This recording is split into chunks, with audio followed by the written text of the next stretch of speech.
All right, folks, I asked what two trucks you wanted to see compared, and y'all answered. Let's take a look at the Chevy Colorado ZR2 and the Toyota Tacoma.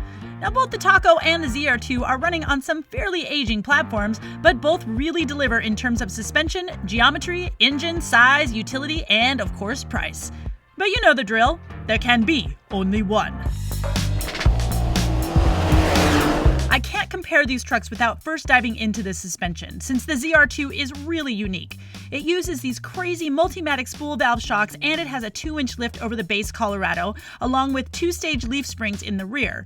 Now, if you want to deep dive into how they work, you can check out Antoine's piece over on Roadshow, because they're pretty complicated when compared with the standard setup like what's on the Tacoma.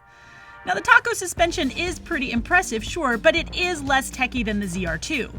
The TRD Off-Road gets Bilstein shocks with an off-road tune, but the TRD Pro goes really big.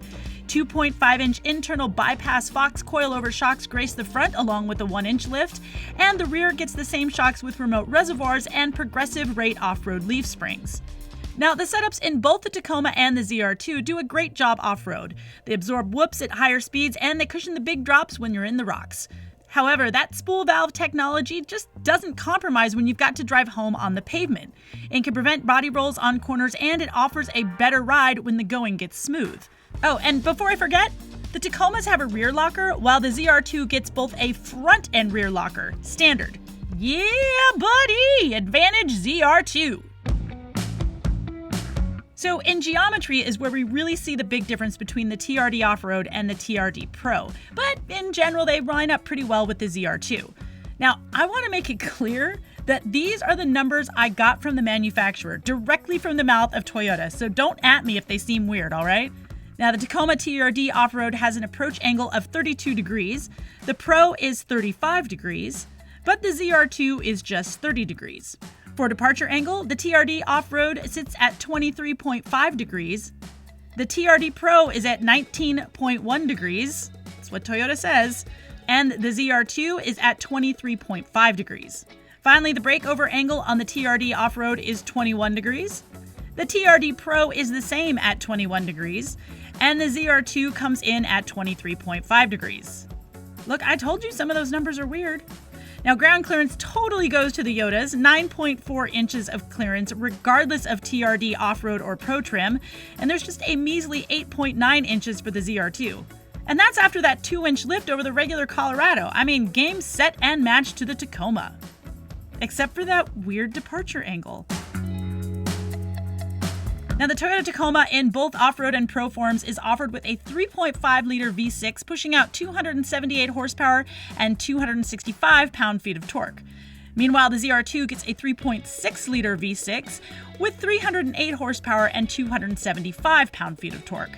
Now, you can get a 2.8-liter diesel in the ZR2, but y'all, I've driven it and it's a dog. So I'm going to keep everything here related to that gas-powered V6. The Tacomas are both available with a 6-speed automatic or manual transmission. I know, manual transmission! Unfortunately, every press vehicle we've gotten has had the automatic, so I haven't had the pleasure. But it's the only manual on offer in the segment aside from the Jeep Gladiator. The ZR2, however, just gets an 8-speed automatic. Now, overall, I really like the setup in the ZR2 better here. The engine's more powerful, and the Toyota's 6-speed automatic transmission is just desperately old. It searches around like a newborn kitty looking for a mom, and it just can't decide what gear it wants to be in. You can put it in sport mode, but that's really just a gear lockout. It helps, but the ZR2's automatic is just more refined. Now, although you can get a TRD Off-Road in a double cab with a long bed, that's not an option for the TRD Pro or the ZR2, so let's just keep it to a double cab with a 5-foot bed. Wheelbase for both the Tacoma and the ZR2 is about 10.5 feet long, the ZR2 is just a smidge longer, and both have an overall length of about 17.5 feet. But inside, it's a different story. The Tacoma has 39.7 inches of headroom in the front, while the ZR2 bests it with 41.4 inches. It's the same story with legroom, with the Tacoma coming in at 42.9 inches in the front, while the ZR2 has 45 inches. Taller folks should probably look at the ZR2. In terms of utility, we're at a bit of a draw here. The Tacoma with the manual transmission can haul 1,135 pounds, while an automatic ups that to 1,155 pounds. The ZR2 can haul a bit more at 1,250 pounds. Towing for the Tacoma is at 6,400 pounds regardless of transmission, but the ZR2 can only tow 5,000 pounds. On second thought, that's not a draw. Yeah, the ZR2 can haul more, but I'm giving this one to the Toyota. I mean, that tow rating for the ZR2 is just embarrassing for a truck, especially when you consider that the standard Colorado can tow up to 7,700 pounds. Now looking at price, the 2020 TRD off-road with a manual starts around $34,000, while the Pro is around $44,000.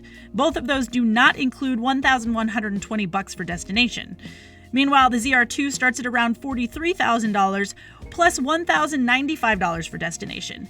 Now, are those Multimatic shocks and front locker worth $9,000 over the TRD off-road? That's a tough sell. I mean, the TRD off-road was more than sufficient in Moab, Utah, and if you stick to medium difficulty trails, you should be just fine. Plus, you get standard ADAS features like adaptive cruise control and lane departure alert. Heck, you can even get blind spot monitoring as an option. The ZR2 has none of those available. The real choice here is between the ZR2 and the TRD Pro.